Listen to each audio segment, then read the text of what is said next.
When we think of exercises, we can go crazy heavy and put plates upon plates upon plates. You're not going to find an exercise where you can do that better than with the leg press.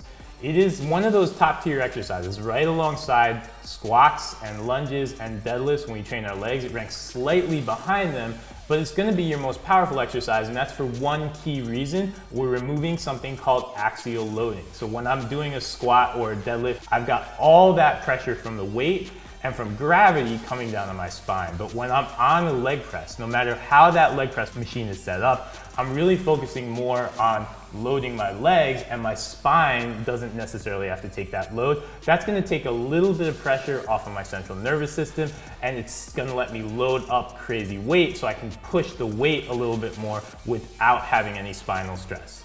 That's the strength of the leg press, and it's something that can work for a variety of populations. Anybody who really just wants to develop serious leg muscle or size, if you're kind of from that bodybuilding crowd, you're gonna love the leg press.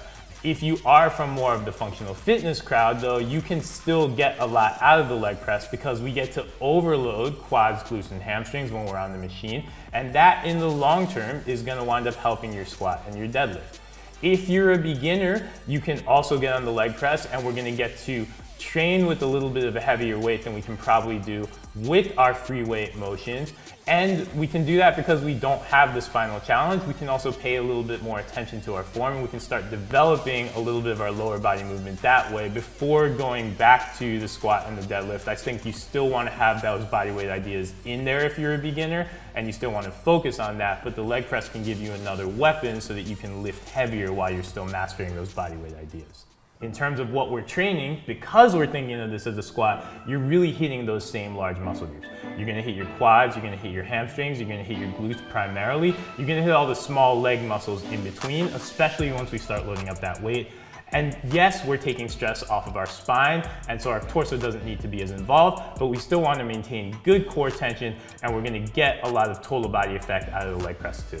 Regardless of your level, we want to be really, really nuanced about how we attack this. One of the greatest mistakes people make is they just hop in the leg press and they start doing reps, and they're not really paying attention to their body position. So we want to think of this as a back squat where we simply rotated our body a little bit, and with that in mind, even though our torso and our spine are not as involved, we want to make sure that we maintain some core tension. So let's talk about our upper body position when we get into the leg press. And a couple things we want to think about here. The main thing, I'm going to grab these handles and I want to think about pulling myself down. I'm essentially trying to wedge myself into the machine and maintain as much tension as I can in the machine. From there, I also want to think about my torso position, and I want to avoid, just like I would on any squat, whether we're doing a back squat or a front squat or a goblet squat, I want to avoid any sort of butt wink and any sort of rotation here. And to do that, I'm going to do two things. One, I want to think about squeezing my glutes and trying to drive my butt into this pad down here.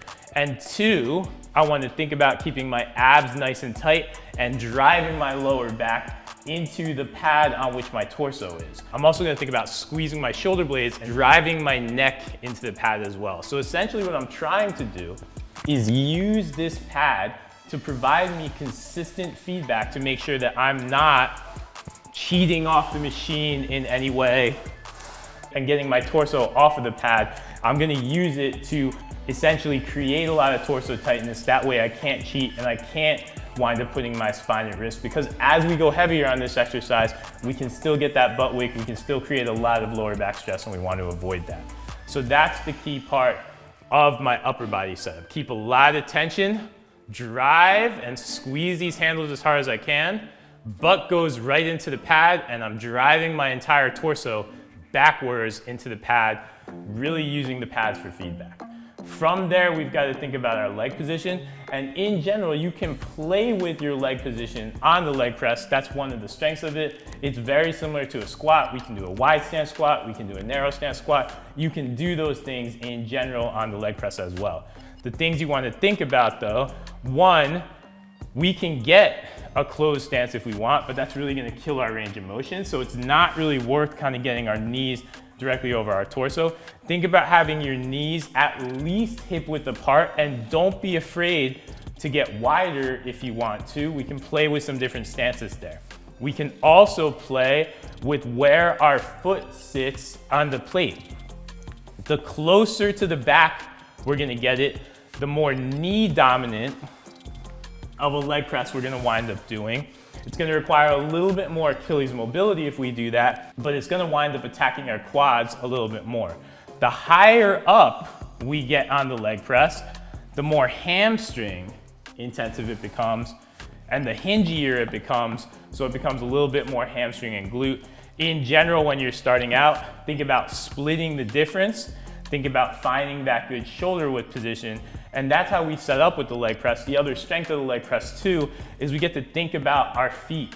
Because we've taken our upper body out of the equation, we've taken a little bit of hip mobility out of the equation as well, and that means that in general, even if you're somebody who might have to turn your toes out when you squat, when you're on the leg press, we're able to keep those toes pointing straight forward. So take advantage of that, and then we're set up to do the leg press. Once we're through the setup, the rep seems simple, but we want to think about a couple things here too. The main thing we want to think about, again, is maintaining all of that upper body tension. That way our spine is nice and tight and we're really focusing on our legs.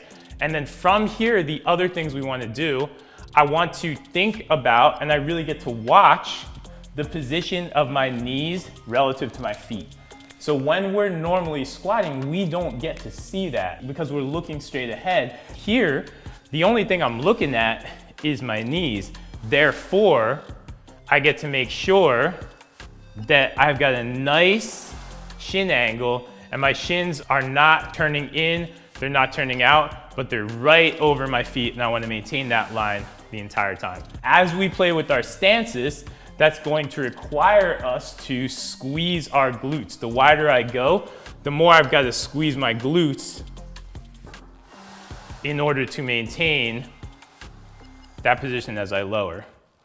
In terms of depth, you are gonna go down as far as you can, but take this as a highly personal move and think about all the feedback that we're putting into this back pad.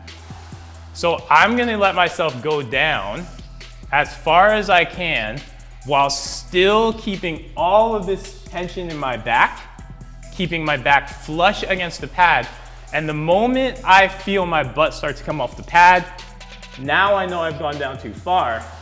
So I want to stop before I get to that point. So think about stopping the moment you feel that you can't drive your torso into the pad and you can't drive your butt into this pad down here. Once you get to that point, that's when you know you shouldn't be going past that depth. We can also play with other depths in general, and one of the advantages of the leg press is that we can take this to failure. So I can bang out as many reps as I can, going deep, and then when I want to, near the end, I can do a couple little half reps as I fatigue. That's a nice way to squeeze out a little bit more volume. And remember, the strength of the leg press winds up being the fact that we can pile up a whole ton of volume on here. So that is your basic leg press. And again, you're gonna see a variety of machines that are all targeting slightly different things. Certain leg presses are gonna target your glutes a little bit more. Certain leg presses are gonna wind up targeting the hip complex a little bit more. But either way, all those rules still apply, and you're gonna be able to translate those to any leg press that you see. On all of those leg presses that you see, one of the best ways to use it is to use it as a high rep weapon in your training. Again, it's an exercise that we can load up where we can go heavy, but we can go heavy as long as we're hitting all our form checks with our torso. We can go heavy without challenging our spine or putting our spine in a bad position. So that means we can hit this for high reps. You can think about going for 3 to 4 sets of 15 to 25 reps, taking things to fatigue while still pushing the load. The one thing I would generally avoid doing on the leg press is this is not a machine where you want to get into, say, a 1 rep max or a 3 rep max. Save that for your squat and your deadlift. It's not worth really using the leg press that way here. You want to be piling up reps and piling up volume because that is the strength of the machine. In that regard too, we also want to still continue to do our free weight exercises. So I would still focus your leg workouts around the squat, the deadlift, the lunge, and think of this as an end game exercise. Think of it as a finisher. You're doing it as the third or fourth exercise in your workout. When you want to pile up a little bit of volume, when your spine is already tired, that's when we sit down to the leg press and we just bang out reps. Your quads, hamstrings, and glutes will wind up feeling it. And that is why this is such a great lower body builder. So if you see the leg press, don't run away from it. Get all your other work done first and come over here, hammer it. Your legs will feel it by the end.